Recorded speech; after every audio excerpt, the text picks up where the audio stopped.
नमस्कार। आज मैं अपने सारे स्टूडेंट्स के लिए एक ऐसा वीडियो लेके आया हूँ, जो शायद आप पूरा देखे बिना खुद को रोक नहीं पाएँगे और अगर आपने पूरा देख लिया, तो मुझे पूरा यकीन है कि आपकी ज़िंदगी बदल जाएगी। यहाँ से आपके जीवन में एक बहुत बड़ा बदलाव आने वाला है। मैं जब भी स्टूडेंट से बात करता हूँ और मैं उनसे ये जानने की कोशिश करता हूँ कि आपको पढ़ने में सबसे बड़ी समस्या क्या आती है? आपकी स्टडी से रिलेटेड आपकी सबसे बड़ी प्रॉब्लम क्या है? तो जो सबसे कॉमन प्रॉब्लम हर बच्चे की निकल के आती है, चाहे वो स्कूल का बच्चा हो, चाहे वो सीनियर सेकेंडरी क्लासेस का बच्चा हो, चाहे वो कॉलेज का, यूनिवर्सिटी का बच्चा हो, किसी भी लेवल का कोई स्टूडेंट हो, उसकी एक सबसे कॉमन प्रॉब्लम होती है कि जो पढ़ता है वो भूल जाता है। एग्ज़ाम के दिन वो उसको चीज़ें याद नहीं आती हैं जो उसने पढ़ा होता है। यानी उसकी सबसे बड़ी प्रॉब्लम होती है भूलने की। आपको भी शायद यही लगता होगा कि आपकी भी सबसे बड़ी प्रॉब्लम यही है कि आप जो पढ़ते हैं वो सारी चीज़ें आपको याद नहीं रहती, आप भूल जाते हैं। तो आज हम इसी प्रॉब्लम के ऊपर डिस्कस करने वाले हैं। चलिए, आपकी इस प्रॉब्लम पे आगे जाने से पहले मैं आपको अपनी एक प्रॉब्लम अगर कहूँ कि मेरी एक प्रॉब्लम ये है कि मुझे अपने इस सर के पीछे का हिस्सा दिखाई नहीं देता है या मुझे अपना हाथ अगर इतना पीछे कर लूँ तो मेरी हथेली नहीं दिखाई दे रही है या मैं इतना पीछे अगर अपना हाथ कर लूँ तो मेरी हथेली नहीं दिखाई दे रही है। आप कहेंगे ये कौन-सी प्रॉब्लम है? ये तो कोई प्रॉब्लम ही नहीं है। मैं पूछूँगा क्यों? ये क्यों नहीं प्रॉब्लम है? मेरे को तो वाक़ई नहीं दिख रहा है यहाँ अगर मेरी दोनों हथेलियाँ हैं तो मुझे अपनी हथेलियाँ नहीं दिख रही हैं। Should I go to a doctor?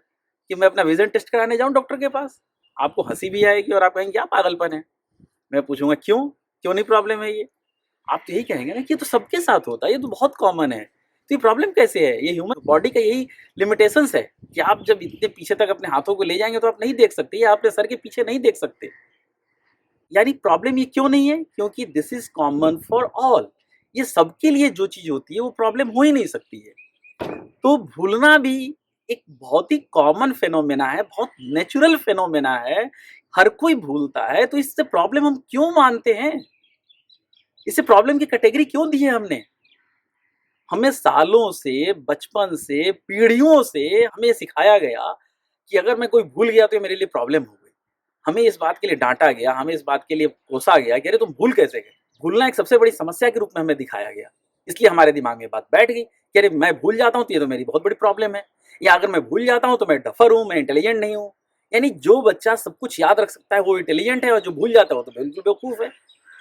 ये एक मिथ हमारे दिमाग में बहुत बचपन से बिठा दी जाती है और सालों से, पीढ़ियों से ये बात दिमाग में चलती आ रही है सबके, इसलिए हम ये मान लेते हैं कि अगर हम भूल गए तो ये मेरी प्रॉब्लम है। मैं तो बल्कि ये कहूँगा कि आप बहुत खुशकिस्मत हैं कि आप भूल जाते हैं। You are the very lucky one कि आप में भूलने की क्वालिटी है। अगर आप नहीं भूल पाते तो सोचिए क्या होता। अगर एक मोबाइल ले लीजिए, चाहे वो कितने भी जीबी की उसकी मेमोरी हो, 256 जीबी की हो, 512 जीबी की मेमोरी उसकी क्यों नहीं हो, अगर उसमें डेली आप डेटा स्टोर करते जाएँगे, तो एक ना एक दिन वो डेटा उसमें फुल हो जाएगा और जब उसकी डेटा कैपेसिटी भर जाएगी, तो क्या होगा? मोबाइल की प्रोसेसिंग स्लो हो जाएगी, मोबाइल हैंग हो जाएगा, मोबाइल यूज़लेस हो जाएगा। सिमिलरली हमारा माइंड चाहे जितना भी बड़ा हो, अगर बचपन से लेकर के हर दिन की हर घटना अगर हमें याद रहती, हर एक बात अगर हमारे दिमाग में स्टोर रहती, तो सोचिए आज क्या हुआ होता? आज हम लोग पागल हो गए होते। अगर किसी भी इंसान के साथ ऐसा है कि उसको बचपन से हर बात, हर दिन की हर बात याद हो, तो उसकी 2 ही कैटेगरी हो सकती है। एक तो या तो वो सुपर ह्यूमन होगा, अति मानव होगा, यानी कोई संत महात्मा, कोई बहुत सिद्ध पुरुष होगा या फिर वो पागल होगा। एक आम इंसान, एक नॉर्मल इंसान के लिए भूलना उतना ही कॉमन है, जितना मेरे पीछे का मुझे नहीं दिखाई देना। तो इस चीज़ को हम एक्सेप्ट कर लें कि ये नेचुरल है, ये प्रॉब्लम है ही नहीं। हम उसको प्रॉब्लम क्यों मान के चलते हैं? तो आप कहेंगे कि अरे वाह साहब, आपने तो बड़ा अच्छा बेवकूफ़ बनाया, आपने कह दिया कि भूलना कोई प्रॉब्लम ही नहीं है, तो हम एग्ज़ाम में जाके लिख देंगे कि हाँ, हम तो भूल गए और भूलना बड़ा नेचुरल है, तो हमें नंबर दे दिया जाए। एग्ज़ामिनर आपको नंबर दे देंगे? बिल्कुल नहीं देंगे, आपकी बात भी बिल्कुल सही है कि अगर आप भूल गए, तो आपको एग्ज़ाम में नंबर तो मिलेगा नहीं। तो याद करना एक ज़रूरत तो है, लेकिन भूलने को हम अगर समस्या नहीं माने, एक सिचुएशन माने, कि एक सिचुएशन है, एक नेचुरल चीज़ है कि ऐसे होता है, तो क्या फ़र्क पड़ेगा? अगर आप किसी भी चीज़ को ये मान लेते हैं कि ये नेचुरल है, तो आप उसके अनुसार अपना काम करने लगते हैं। जैसे फॉर एग्ज़ाम्पल अगर मैं ये मान लूँ कि एक सिचुएशन है कि मुझे अपने पीछे का दिखाई नहीं देता है, तो मैं अपनी आँखों के लिए कोई इलाज कराने नहीं ढूँढता हूँ और ना मैं इस गिल्ट फ़ील के साथ जीता हूँ कि मेरे अंदर एक कमी है।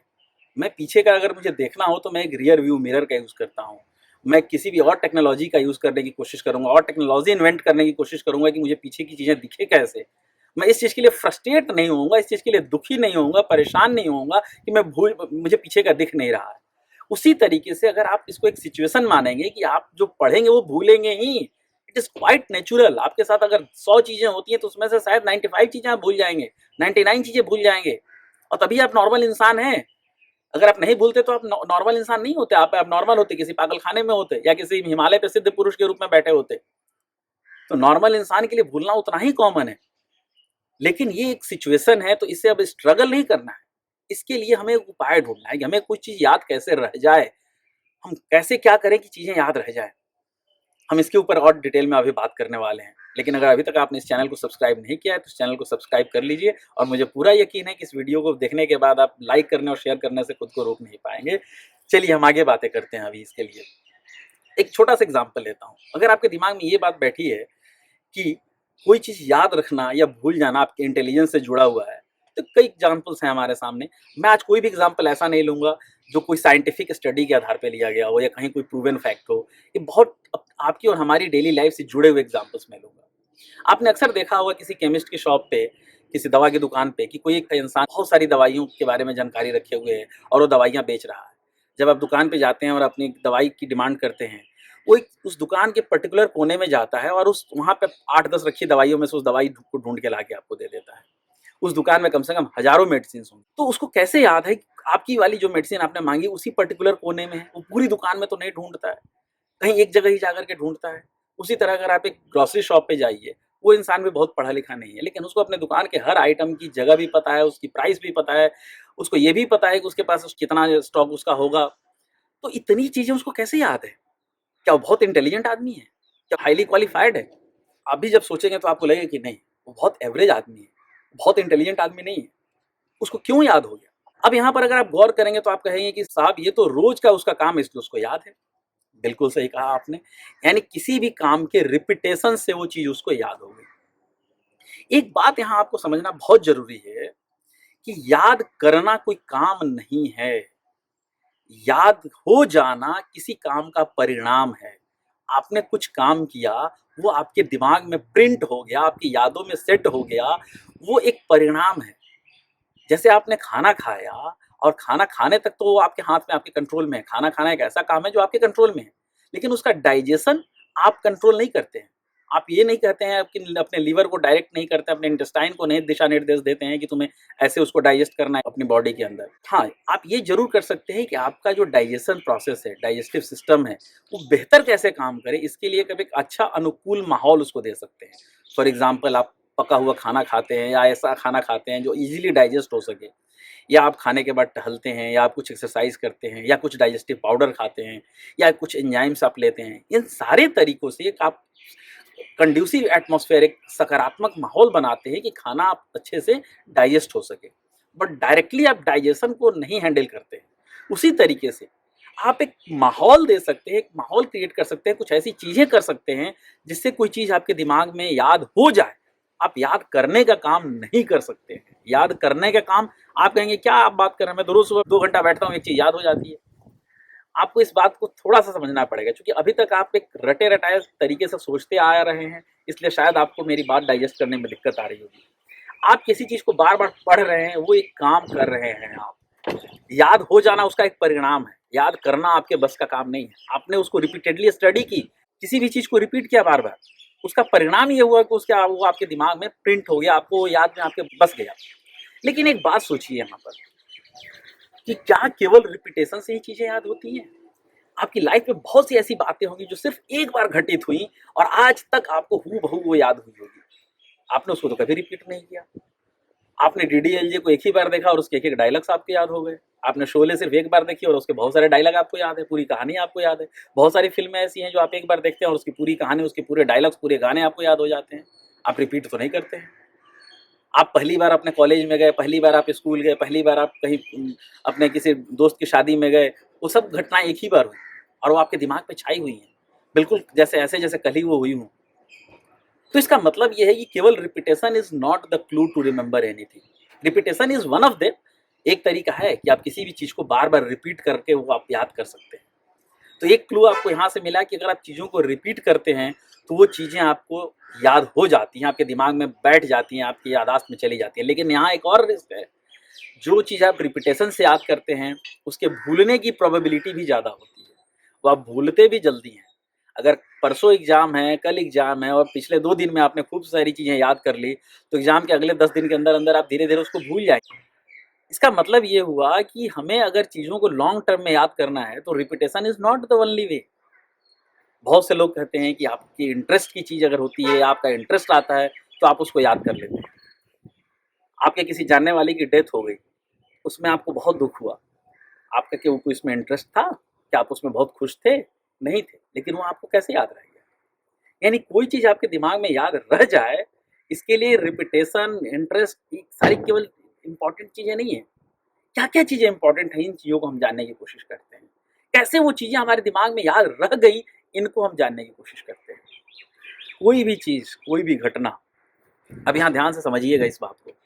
कोई भी घटना घटने से पहले, अगर हम उस घटना के होने के या घटने के पहले खुद को प्रिपेयर करके रखे होते हैं, अगर हम खुद की तैयारी करके रखते हैं, हमारे लेवल ऑफ रेडीनेस है, वो हमारे दिमाग में इम्प्रिंट हो जाती है। फॉर एग्ज़ाम्पल, हमें कॉलेज जाना है, आज पहला दिन है कॉलेज का, हम 10 दिन पहले से एक्साइटेड हैं, या हमारे स्कूल में नए स्कूल में एडमिशन हुआ है, हम पहले से एक्साइटेड होते हैं, हम 10 दिन पहले से उसके बारे में सोच रहे होते हैं कि आज ये चीज़ होनी है, आज ऐसे ऐसे जाऊँगा, मैं ये कपड़े पहनूँगा, मैं वो करूँगा।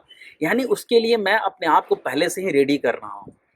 जब हमें ख़ास तैयारी के साथ तैयार हो जाते हैं और तब जब वो घटना घटित होती है, तब जब कोई बात कोई कुछ कहता है, वो बात हमारे दिमाग में बहुत लंबे समय के लिए इम्प्रिंट हो जाती है। अगर आप ध्यान देंगे तो आपको कई ऐसी बातें याद होंगी जो बचपन में या कभी बहुत पहले आपको किसी ने कही होगी और उसको वो बात याद आज तक होगी। मेरे कई स्टूडेंट्स मुझसे कहते हैं कि सर आपकी ये बात मुझे आज तक याद है। मुझे खुद नहीं याद होता है कि मैंने कब उनसे ये बात कही, लेकिन उनको याद होता है। क्योंकि उस समय उनकी लेवल ऑफ रेडीनेस बहुत अच्छी थी। वो तैयार थे उस बात को एक्सेप्ट करने के लिए, ग्रहण करने के लिए, रिसीव करने के लिए। यानी जब आपकी प्रिपेयर्डनेस ऑफ रिसीविंग बिल्कुल कंप्लीट हो, आप बिल्कुल तैयार हो किसी चीज़ को रिसीव करने के लिए, फेस करने के लिए और उसकी तैयारी आप काफ़ी समय से कर रहे होते हैं, तो उसका असर आपके दिमाग पे बहुत गहरा होता है। फिर आपको रिपीट करने की ज़रूरत नहीं पड़ती है। फॉर एग्ज़ाम्पल अगर कभी आप अपनी गर्लफ्रेंड या बॉयफ्रेंड से मिलने जाना हो आपको, आप बहुत पहले से एक्साइटेड होते हैं। क्या ड्रेस पहनना है, क्या लेके जाना है, क्या गिफ्ट खरीदना है या किसी की शादी में जाना हो या किसी स्पेशल ओकेज़न में जाना हो। आपको अपना बर्थडे साल, 2 साल, 3 साल पहले का हर बर्थडे शायद आपको याद होगा। लेकिन 20 दिन पहले क्या हुआ था शायद आपको याद नहीं होगा। 20 दिन पहले तो छोड़िए 2 घंटे पहले आपने कोई सामान कहाँ रख दिया होता है आप भूल जाते हैं। क्यों? क्योंकि उसके पहले आप रेडी नहीं थे उस घटना के लिए। बर्थडे के बहुत पहले से आप वेट कर रहे होते हैं कि मेरा बर्थडे आने वाला है, मेरा बर्थडे आने वाला है। आप एक्साइटेड होते हैं। तो इसलिए जो बर्थडे जब आता है तो उसको आप बहुत अच्छी तरीके से रिसीव करते हैं, उसको बहुत अच्छी तरीके से फेस करते हैं और इसलिए वो आपके दिमाग पे प्रिंट हो जाता है फॉर लॉन्ग टर्म, बहुत लंबे समय तक के लिए। यानी कोई भी चीज़ पढ़ने से पहले, उसको पढ़ाने से पहले अगर हमारा लेवल ऑफ प्रिपेयर्डनेस बहुत अच्छा हो, तो वो हमारे दिमाग पर लंबे समय तक के लिए प्रिंट हो जाता है। मुझे खुद अपने बचपन में कई ऐसे चैप्टर्स हैं, कई ऐसी चीज़ें हैं पढ़ी हुई, जो आज भी ज्यों की त्यों याद हैं। हमारे टीचर ने जैसे उसको पढ़ाया था। सारी चीज़ें नहीं याद है मुझे, लेकिन कई चीज़ें ऐसी हैं जो बिल्कुल ज्यों की त्यों याद है और आप में से भी बहुतों को बहुत सी चीज़ें ऐसी ज्यों की त्यों याद होंगी। सिर्फ़ इस वजह से कि उस समय आप बिल्कुल प्रिपेयर्ड थे रिसीव करने के लिए। तो टीचर्स के तौर पे जब आप पढ़ाने जाएँ, तो आप बच्चे को पहले उस लेवल पे ले आइए। अक्सर क्या होता है, बच्चे कुछ खेल रहे होते हैं, माँ-बाप उनको डाँट कर के बिठा देते हैं, चलो पढ़ने बैठो। बच्चे खेलते-खेलते अचानक आके पढ़ने बैठ जाते हैं। क्लास में बच्चे उधम कर रहे हैं, शोर कर रहे हैं, टीचर आए बिल्कुल बच्चे शांत होके बैठ गए। वो ऊपर से तो शांत हो गए, लेकिन क्या भीतर वो शांत हैं? या क्या भीतर उनकी वो तैयारी है कि वो क्लास में या घर में जो पढ़ाई करने जा रहे हैं उसको वो रिसीव कर सकें, वो उनके दिमाग पे प्रिंट हो सके? नहीं तैयारी है। उस तैयारी की कमी के बिना जब आप पढ़ते हैं, तब आपको वो चीज़ बहुत कम समय के लिए याद रहेगी। यानी उसको पढ़ने या पढ़ाने से पहले अगर आपकी तैयारी अच्छी हो, उसको रिसीव करने के लिए आप बिल्कुल रेडी हों, तो आपके दिमाग में वो इम्प्रिंट हो जाएगा और बहुत लंबे समय तक याद रहेगा वो। हमारे इंडियन सिस्टम में आपने देखा होगा, सुना होगा, जाना होगा कि हमारे जो गुरुकुल में या पुराने समय में जब बच्चों को पढ़ाया जाता था, तो पढ़ाने से पहले उनको योग और ध्यान सिखाया जाता था। क्यों?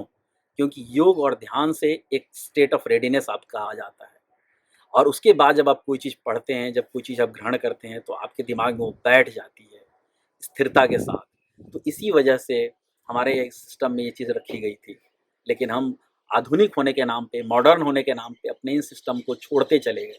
आज भी अगर आप पढ़ने से पहले थोड़ी देर के लिए कॉन्सन्ट्रेट करिए, मेडिटेट करिए और उसके बाद पढ़िए, तो देखिए आपकी इस लेवल ऑफ रेडीनेस बढ़ जाएगी, आपकी रिसीविंग बढ़ जाएगी, आपको याद करने की आपकी क्षमता बढ़ जाएगी, ये मेरा दावा है। तो पहला क्लू था रिपिटेशन, दूसरा क्लू था रेडीनेस, यानी किसी भी चीज़ को रिसीव करने से पहले आप उसके लिए कितने तैयार हैं, ये भी देखना बहुत ही ज़रूरी है, बहुत ही ख़ास है। कई बार होता है कि कई चीज़ें ऐसी होती है जिसके लिए आप पहले पहले से बिल्कुल रेडी नहीं होते हैं। आप कहेंगे कि हम तो बिल्कुल रेडी ही नहीं थे, अचानक एक घटना घटी और वो मेरे दिमाग में बिल्कुल छा गई। रास्ते चलते कोई ऐसी घटना आपने देखी, कोई ऐसी अनहोनी आपने देखी और आपके दिमाग में प्रिंट हो जाती है। आप तो बिल्कुल रेडी नहीं थे। जो भी क्लू मैं दे रहा हूँ वो एक्सक्लूसिवली वही क्लू नहीं है। They are one of the many clues, जिसमें से 2 क्लू आपके साथ मैंने शेयर किया। लेकिन आप देखेंगे कि कई ऐसी चीज़ें हैं कि आपके बिना रेडीनेस के वो आपके साथ घटित हो रही हैं और आप बिल्कुल आपके दिमाग पे छा गई। क्या वजह थी इसकी? इसकी वजह थी उस घटना की तीव्रता, इंटेंसिटी। वो इतना इंटेंस थी घटना कि वो आपके दिमाग पर प्रिंट हो गई। रास्ते चलते किसी से लड़ाई आपने देख ली, किसी के साथ कोई दुर्घटना आपने देख ली, वो आपके दिमाग पे छा गई। आपको रटना नहीं पड़ा। आप रोज़ आकर के उसको रिवाइज़ नहीं कर रहे हैं, आप रिपीट नहीं कर रहे हैं, आपने इंटरेस्ट नहीं लिया। आपने कुछ भी ऐसा नहीं किया कि आपको याद करना है उसे। आप उसको भूलना चाहते हैं लेकिन आप भूल नहीं पाते हैं। क्यों? क्योंकि उसकी इंटेंसिटी बहुत हाई थी। इतनी हाईली इंटेंसिटी के साथ वो आपके साथ घटित हुई कि आप उसको भूल ही नहीं पाए। तो क्या हम अपनी पढ़ाई के साथ इतने इंटेंस हो सकते हैं? क्या हम उस चीज़ के साथ इतने इंटेंस हो सकते हैं जिसे हमें वाक़ई याद रखना है? अगर हम अपने उन चीज़ों के साथ इतने इंटेंस हो सकते हैं, तो यकीन मानिए आप कभी उस चीज़ को नहीं भूलेंगे। जितनी इंटेंसिटी के साथ, जितनी शिद्दत के साथ कोई आप काम करेंगे, चाहे वो पढ़ाई हो, चाहे कोई और काम हो, आप कभी उस चीज़ को नहीं भूलेंगे। वो इंटेंसिटी कैसे बढ़ाएँ? उसके लिए भी कई तरीके हो सकते हैं, जिसके ऊपर फिर कभी मैं बाद में चर्चा करूँगा। अभी मैं उन क्लूज़ की बात कर रहा हूँ कि चीज़ें कैसे हमारे दिमाग में याद हो जाती हैं। इन चीज़ों को जब हम समझेंगे, तो हम उसके अनुसार अपने पढ़ाई से पहले, अपने पढ़ाई के दौरान वैसा माहौल बना सकते हैं कि वो चीज़ें हमारे दिमाग में बैठ जाएँ। एक और क्लू है कि आपकी 100% प्रेज़ेंस, जब भी कोई घटना घटती है, उस समय अगर आप 100% वहाँ होते हैं, आप 2% 1% भी इधर-उधर नहीं होते हैं, तो वो बिल्कुल आपके दिमाग पे प्रिंट हो जाएगी। अब कुछ घटनाएँ ऐसी भी हैं जिनको आप महसूस करेंगे कि ना वो बहुत रिपीटेडली आपने उनको दोहराई, ना वो बहुत इंटेंस थी, ना आप उसके लिए रेडी थे, फिर भी वो आपको याद रही। फॉर एग्ज़ाम्पल कभी आप किसी से मिले, उस मुलाकात को आप इतनी बार अपने ज़हन में दोबारा जी लिए कि वो मुलाकात आपके ज़हन में अब हमेशा के लिए अमर हो गया। तो उसी तरीके से कुछ बातें ऐसी होती हैं, जो हम बार-बार उसके ऊपर जब सोचते हैं, बार-बार उस थॉट को लेकर के जीते हैं, हमारे दिमाग में वो बार-बार जब हम उसको दोहराते हैं, तो हमारे दिमाग में वो बैठ जाती है। ऐसा नहीं कि हम उसको याद करने के लिए बार-बार दोहरा रहे हैं, वो इतना प्लेज़रेबल होता है, वो घटना इतनी सुखद होती है कि हम बार-बार उसको जीना चाहते हैं। तो अगर हम अपने टीचिंग को भी इतना सुखद बना लें, अगर हम उसको भी इतना एन्जॉय कर लें कि हम उसको बार-बार जीना चाहें, उसको पढ़ने के बाद बार-बार उसके ऊपर हम विचार करें, हम यूजुअली पढ़ाई खत्म होने के बाद किताब बंद करते हैं और हमें लगता है कि एक बहुत बड़ा काम हट गया है ये। तो इसलिए हम उसको जी नहीं पाते हैं। जब हम उसको जीने लगेंगे, जब हम उसको एन्जॉय करने लगेंगे, तो हम उसको बार-बार सोचेंगे। वो हमारे दिमाग में घूमेगा और जब हम उसको बार-बार जिएँगे, तो डेफ़िनेटली वो हमारे दिमाग में लंबे समय तक के लिए प्रिंट हो जाएगा। अब हम एक बात करेंगे उस दुकानदार की, जिसको वो सारी चीज़ें याद कैसे रह गई। एक तो उसके पीछे कारण था, बिल्कुल आपने सही कहा कि रिपिटेशन। एक ही काम को बार-बार कर रहा है इसको इसलिए उसको याद है। दूसरी एक और वजह है, वो वजह क्या है? उस बच्चे को कैसे याद हो गया? वो भूल भी तो सकता था। क्यों नहीं आपको रिपीट करने पे याद होता, उसको कैसे याद हो गया? क्योंकि उसको ये पता है कि ये उसकी दाल-रोटी है। अगर ये काम वो नहीं करेगा तो उसको दुकान से निकाल दिया जाएगा, उसका काम का नुकसान हो जाएगा और कल को वो अपना घर नहीं चला सकता है। ये उसकी ज़रूरत है, दिस इज़ हिज़ नीड। लेकिन जब हम पढ़ते हैं, तो हमें ये लगता है कि पढ़ाई हमारी ज़रूरत नहीं है। पढ़ाई तो पापा ने डाँटा इसलिए मुझे पढ़ना है, मम्मी ने बोला इसलिए मुझे पढ़ना है, टीचर को मुझे कल काम दिखाना है इसलिए मुझे पढ़ना है, टीचर ने ये काम दे दिया इसलिए मुझे ये करना है, ये मेरा काम थोड़ी है। हम अक्सर कहते हैं ना अपने साथियों से कि अरे तुमने मैथ्स सर का काम कर लिया, अरे तुमने साइंस वाली मैम का काम कर लिया, अरे तुमने शर्मा मैम का काम कर लिया। इसका मतलब ये है कि जो काम हमारे टीचर ने दिया, वो काम हमारा नहीं होता है, हम सोचते हैं कि वो उस टीचर के लिए काम कर रहे हैं। हम मैथ्स वाले टीचर के लिए काम कर रहे हैं, हम साइंस वाले टीचर के लिए काम कर रहे हैं, वो काम हम अपने लिए नहीं कर रहे हैं। तो जब तक हम ये सोचेंगे कि ये काम अपने पापा-मम्मी या अपने टीचर्स के कहने पे कर रहे हैं, तब तक वो हमें याद भी नहीं रहेगा। आप ये सोचिए कि आज से 10 साल बाद, 5 साल बाद आप खुद को कहाँ देखना चाहते हैं और आप अपने आप को जहाँ भी देखना चाहते हैं, अब ये मान लीजिए कि आज के बाद अगर आप पढ़ाई बिल्कुल बंद कर देंगे, तो यहाँ से लेकर के यहाँ तक पहुँचने की क्या हालत होगी? क्या आप वहाँ तक पहुँच पाएँगे जहाँ तक आप जाना चाहते हैं? आपको खुद आंसर मिल जाएगा कि आप नहीं जा सकते, नहीं पहुँच सकते। इसका मतलब है कि यहाँ तक अगर आप खुद को देखना चाहते हैं, तो ये पढ़ना आपकी ज़रूरत है, आपके टीचर की, आपके पेरेंट्स की नहीं। इस चीज़ को आपको रियलाइज़ करना पड़ेगा। अगर आप ये रियलाइज़ कर लेंगे कि पढ़ाई आपकी ज़रूरत है, तो किसी को आपको कहना नहीं पड़ेगा कि बेटा पढ़ लो। ना पापा-मम्मी आपको कहने की ज़रूरत उनको रह जाएगी, ना आपके टीचर को कहने की ज़रूरत रह जाएगी कि बेटा पढ़ाई किया कि नहीं किया आपने। टीचर ने आपको काम दे दिया, होमवर्क दे दिया या पढ़ा दिया, उसके बाद टीचर फिर आपसे नहीं पूछना पड़ेगा उनको कि आपने किया कि नहीं। कभी आपने सोचा है कि टीचर ने पढ़ा दिया, होमवर्क दे दिया, फिर भी आपसे वो क्यों पूछते हैं कि आपने याद किया है या नहीं किया? आप पिज़्ज़ा हट से पिज़्ज़ा मँगाते हैं, आप कहीं से बर्गर मँगाते हैं, कहीं से कुछ खाने के लिए मँगाते हैं। अगले दिन पिज़्ज़ा हट वाला या बर्गर वाला या रेस्टोरेंट वाला फ़ोन करके आपसे पूछता तो नहीं है कि आप मेरा खाना लेके गए तो आप खाए कि नहीं खाए, आपने फेंका तो नहीं फेंका? लेकिन टीचर एक ऐसे लोग होते हैं जो आपके लिए इतना केयर करते हैं कि जो उन्होंने आपको दिया, वो इस बात के लिए भी परेशान होते हैं कि वो वाक़ई आपने उसको यूज़ किया कि नहीं किया, वो आपने उसको अपनाया कि नहीं अपनाया। वो दे कर के निश्चिंत नहीं हो जाते हैं कि मैंने दे दिया, बच्चे ने उसको लिया तो भला, ना लिया तो भला। इसलिए वो आपसे पूछते हैं कि आपने वो काम किया या नहीं किया। लेकिन ये काम उनका नहीं है, ये आपके लिए काम है। आपको जानना चाहिए, आपको सीखना है। कल आप जो भी करना चाहते हैं, जो भी बनना चाहते हैं, ये पढ़ाई आपके बहुत काम आने वाली है, ये आपकी ज़रूरत है। जब आप इस चीज़ को समझ जाएँगे, तो आपको भी कोई चीज़ दिमाग में बिठाने के लिए इतनी मेहनत नहीं करनी पड़ेगी। तो आपने देखा कि आपके दिमाग में कोई चीज़ कैसे याद रह जाती है, वो कुछ घटनाओं की वजह से होती है। पहली चीज़ ये कि कोई चीज़ ग्रहण करने से पहले आप कितने रेडी थे, रिसीव करने से पहले आप कितने रेडी थे। दूसरी आपकी रिपिटेशन, कितनी बार आपने उसको रिपीट किया है। तीसरी चीज़ है आपकी 100% presence at the time of receiving, जब आप ले रहे हैं उस समय आप कितने परसेंट वहाँ पर अवेलेबल हैं। चौथी चीज़ उसकी इंटेंसिटी, आप उसको इतना इंटेंस बना दीजिए कि वो आपको दिमाग में आपके छप जाए, प्रिंट हो जाए। अगर हम इस चीज़ को समझ लें कि कोई चीज़ याद कैसे रहती है, तो हमें याद करना नहीं पड़ेगा। आपको याद रखने की ज़रूरत नहीं पड़ेगी, वो अपने आप याद रहेगा। कौन कहता है कि आपको याद करना है? वो आपको याद रहेगा, आप भूल नहीं पाएँगे चाह करके। फिर हमारे साथ ये भी प्रॉब्लम नहीं रहेगी कि हम तो भूल जाते हैं, ये हमारे लिए समस्या है। आपकी समस्या नहीं है, आज से निश्चिंत हो जाइए कि आप बहुत नॉर्मल इंसान हैं और आप भूलेंगे, हर बार भूलेंगे। हाँ, बशर्ते कि जो चीज़ें मैंने कही अगर उस पे आपने ध्यान दिया, तो चीज़ें अपने आप याद रह जाएँगी, आप चाह कर के भी नहीं भूल पाएँगे और नहीं तो भूलना तो नेचुरल है ही। तो मैं उम्मीद करता हूँ कि आज के बाद आपके पढ़ने का नज़रिया, पढ़ने का तरीका, पढ़ाने का नज़रिया, पढ़ाने का तरीका, भूलने के प्रति आपका नज़रिया सब कुछ बदलेगा और आप एक नई शुरुआत करेंगे, एक नए सिरे से पढ़ाई के प्रति अपना नज़रिया, अपना तरीका, अपना रवैया बदलेंगे। धन्यवाद।